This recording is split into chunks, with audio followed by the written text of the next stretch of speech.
오늘의 뉴스픽입니다.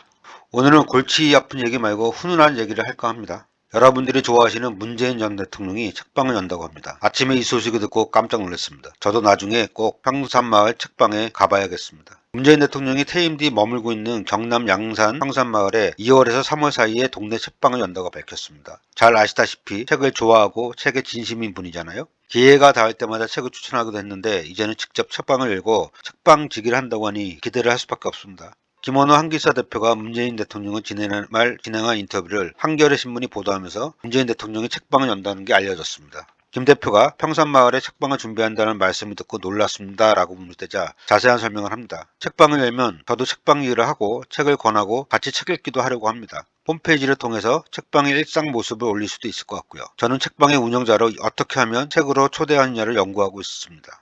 여러 지역의 서점들과 제휴하는 프로그램도 가능할 것입니다. 책방은 재임 시절에 구상했던 건 아니라고 합니다. 평산마을의 작은 주택을 리모델링해서 자그마한 책방을 오픈하려고 하는데 조용하게 준비하는 단계다. 책방을 열게 된 계기는 평산마을에 도움을 줄 만한 일이 무엇이 있겠는가 하는 생각에서 비롯되었다고 합니다. 사실 조용한 시골 마을인 평산마을에 문재인 대통령의 사저가 들어서면서 각정치로 몸살을 앓았는데 대한 미안함이 큰 모양입니다. 여기 있는 식당이나 카페, 가게를 하는 분들이 피해를 입는 거 보면서 제가 도움을 드릴 방법이 없을까 고민하다가 마을 책방을 생각하게 됐습니다. 소통하는 사랑방 역할을 하고 이웃의 공간들과 연계해서 작은 사업도 할 수 있지 않을까. 이 지역의 농산물을 판매하는 코너를 두면 마을 주민들의 소득에도 다소 도움이 될 것 같다며 기대감을 드러냈습니다. 책방 이름은 평산마을 책방 정도로 생각하고 있다고 합니다. 대체 문재인 대통령에게 책이 무엇이기에 대통령까지 한 분이 작은 책방을 직접 운영하겠다고 마음먹었을까 궁금하지 않으세요? 문재인 대통령은 책이란 가보지 못한 것에 대한 호기심, 미지의 세계에 대한 지적 호기심이라고 답변합니다. 즉, 지적 호기심을 충족시켜주는 것이 독서가 아닐까 한다. 인생관과 세계관, 자신의 정체성을 만드는 과정이 곧 책 읽는 행위가 아닌가 한다라고 책 읽기의 중요성을 강조했습니다.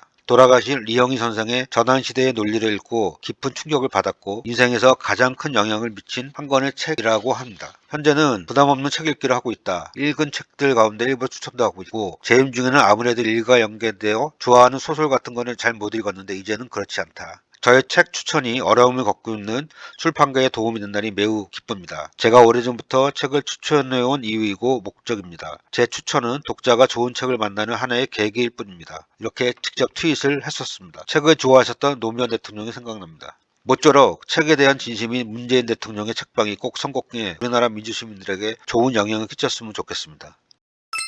코로나19의 세계적 대유행 이후 빈부격차가 더 심해졌다는 분석이 나왔습니다. 새롭게 창출된 부의 63%를 상위 1%의 슈퍼리치가 차지했다고 합니다. 하위 90%인 우리 대부분이 1,200억 원을 버는 동안 상위 1% 부자들은 20억 원을 벌었다고 밝혔습니다. 이렇게 부유층들이 부를 쌓을 수 있었던 가장 큰 이유는 물가 상승 때문입니다. 이렇게 억만장자들의 재산이 빠르게 늘어나는 동안 20억 명의 노동자들은 인플레이션으로 고통받고 있습니다. 상위 1% 부유층의 자본소득에 대한 소득세 적용, 부유세 부과를 통해 극심한 빈부 차이를 완화해야 한다고 각국 정부에 이 단체는 요구했습니다.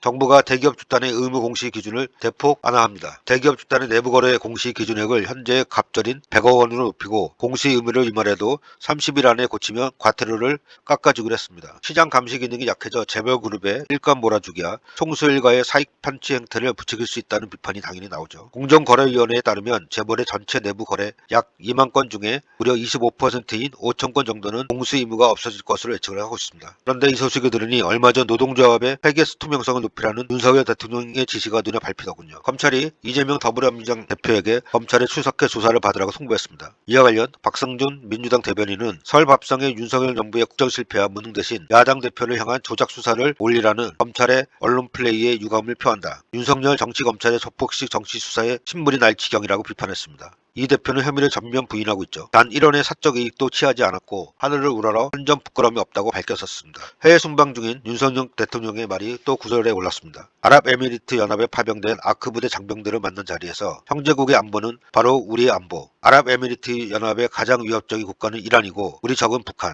UAE는 바로 우리 형제 국가라며 말을 해서 논란이 일고 있습니다. 사실 이란은 우리의 적이 아니고 1970년대 중동 건설 붐 때 연을 맺고 2016년 포괄적 파트너를 채택한 우호 협력국입니다.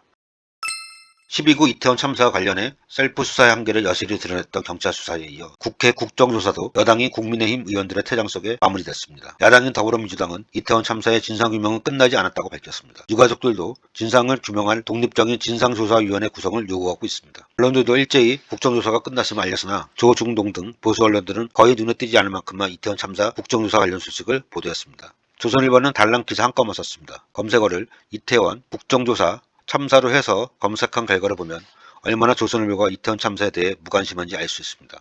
중앙일보도 마찬가지로 한 건만 눈에 보이지 않게 보도했습니다. 그러면서 김성태 전 쌍방울 회장의 귀국 소식은 중요 기사로 도배를 했습니다. 과연 김성태 씨의 귀국 소식이 이태원 참사 국정조사보다 훨씬 크게 대문짝만하게 보도할 일인지 묻고 싶습니다.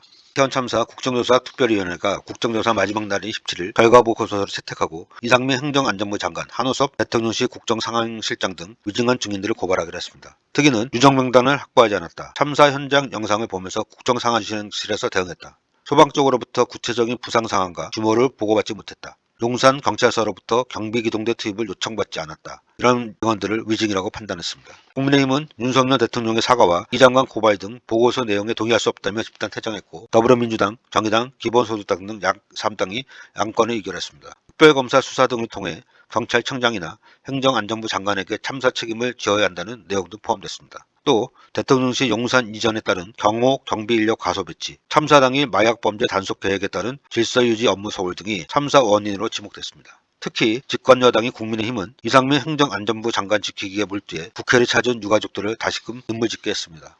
정부의 책임이 없다면 대한민국의 컨트롤타워는 대체 어디에 있단 말입니까? 유가족과 국민 앞에 부끄러운 줄 모르는 국민의힘의 행태에 개탄을 금할 수 없습니다. 18일 하루 동안 윤석열 정부가 잇따라 반노동 행보를 이어갔습니다. 공정거래위원회가 노동자 단체인 화물연대를 노조가 아니라며 검찰에 고발했고 국토교통부 산하 LH는 건설노조가 270건의 불법 행위를 했다며 경찰에 수사 의뢰를 하겠다고 밝혔습니다. 심지어 국가정보원은 이날 하루 만에 민주노총 본부를 비롯한 12군데에 대해 압수수색했습니다. 화물연대가 집단 운송 거부 과정에서 공정위 조사를 방해했다는 이유에서입니다. 공정거래법에서는 사업자가 공정위 현장 조사를 고의적으로 막을 경우 형사처벌을 할 수 있다고 규정하고 있습니다. 공정위는 이날 브리핑을 통해 화물연대는 고용노동부로부터 노조로 설립 신고증을 교부받은 바 없어 노조로 보기 어렵다고 밝혔습니다. 반면 화물연대는 공정위가 노동 상권을 보장한 헌법을 정면으로 위배하고 부당하게 공권력을 행사하고 있다고 반발했습니다. 이와 관련 노조 활동에 대한 공정위의 개입 자체가 적절치 않다는 지적이 나오고 있습니다. 법적으로 자영업자 지위에 있더라도 실질적으로 노동자로 판단되는 경우 공정거래법을 적용해서는 안 된다는 게 국내외 다수 견해입니다.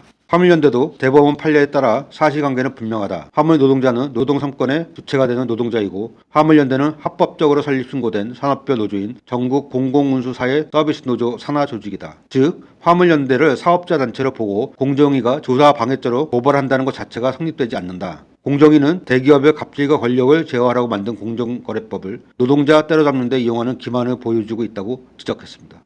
민주노총은 이와 관련해 대통령이 반헌법적 업무 개시 명령을 내리더니 이젠 재벌의 비리와 탐욕을 제어하라고 만든 공정위까지 동원해 노동자들을 탄압하는 지경이라고 성명을 발표했습니다. 같은 날 LH가 민주노총 산하 건설노조에 대해 업무방해죄 강요죄 등의 혐의로 경찰에 수사를 의뢰하기로 했습니다. LH가 시공사로 참여한 전국 건설 현장에 대한 전수조사를 한 것은 원희룡 국토교통부 장관의 지시로 진행됐습니다. 또한 국가정보원과 경찰이 이날 오전 민주노총 간부의 국가보안법 위반 협의와 관련해 서울 중구 종동 민주노총 사무실 등에 대한 압수수색을 벌였습니다. 국정원은 비슷한 시각 서울 영등포구 보건의료노조 사무실, 경기 수원, 제주와 전남, 담양 등 전국 12곳에서 동시다발적으로 압수수색을 벌였습니다. 경찰 700여 명이 철제 펜스를 동원해 민주노총이 입주한 경향신문 사옥을 포위하고 출입을 통제했습니다. 뒷면에 국가정보원이라고 적힌 점퍼를 입은 국정원 수사관과 경찰 수사관 30여 명은 오전 9시쯤 압수수색 대상인 민주노총 간부가 일하는 수산층 사무실 진입을 시작했습니다. 민주노총 관계자들이 변호사의 조력을 받을 권리가 있다며 막아서면서 50여 분간 대치가 이어지기도 했습니다.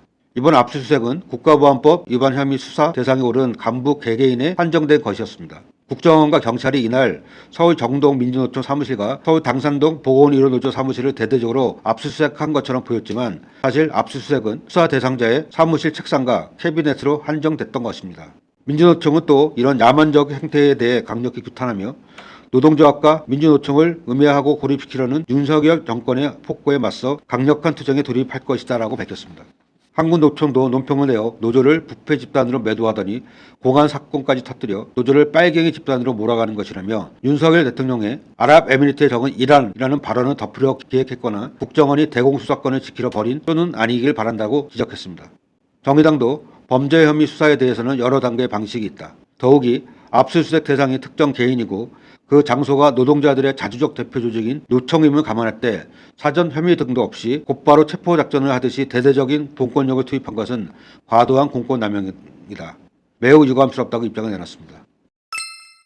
전 세계 슈퍼리치 200여 명이 다보스 포럼을 향해 부유세 도입을 촉구하는 공개 사안을 보냈습니다. 이들은 코로나19 대유행을 거치며 극단으로 치닫고 있는 부의 쏠림 현상을 해결하는 것이 현재 분열된 세계를 해결할 수 있는 가장 간단한 방법이라며 부유층의 세금을 걷어 슈퍼리치 시대를 끝내라라고 주장했습니다. 슈퍼리치들은 자신들과 같은 초부유층의 각국 정부가 세금을 부과해 생계 위협을 걷고 있는 수십여 명을 도와야 된다고 밝혔습니다. 사안에서 이들은 우리는 빈곤 증가, 부의 불평등 확대 등 극단의 시대에 살고 있다. 극단의 시대는 지속 불가능하고 위험하며 역사적으로 오랫동안 용인되지 않았다. 그럼에도 왜 국도의 부를 용인하는가? 코로나19 대유행 기간 동안 세계에서 가장 부유한 10명은 재산을 2배 이상 불렸지만 나머지 99%는 수입이 감소했다. 해결책은 간단하다. 우리에게 세금을 부과하는 것이다. 이것이 가장 간단하고 상식적인 경제학이라고 제안했습니다. 일본 최대 기업단체인 일본경제단체연합회 경단련은 고물가 대응을 위해 임금 인상에 적극적으로 나서겠다는 입장을 밝혔습니다. 경단련은 올해 춘투에 앞서 사용자 측의 협상 방침을 보여주는 경영노동정책 특별위원회 보고를 발표했는데요. 이 보고서에서 최근의 에너지, 원자재 가격 상승과 엔화 약세가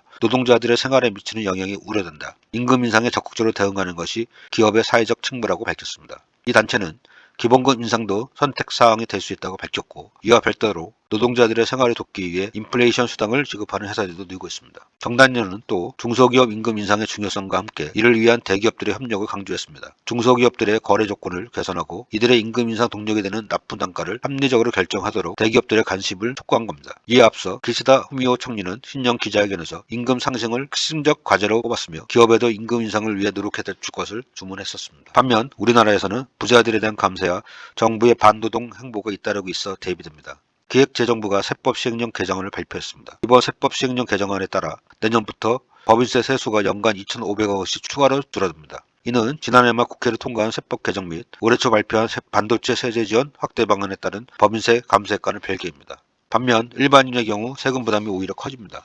맥주는 리터당 30.5원이 오르고 막걸리는 1.5원이 오르는 등 주세와 개별 소비 세수가 올해는 1,100억 원, 내년부터는 매년 2,300억 원씩 더 거칠 것으로 기재부는 추산했습니다. 한마디로 법인, 대주주, 집주인 등 가진 자들에게는 세금을 줄여주고 서민의 세금을 인상하는 꼴이 됐습니다. 인텔리TV였습니다.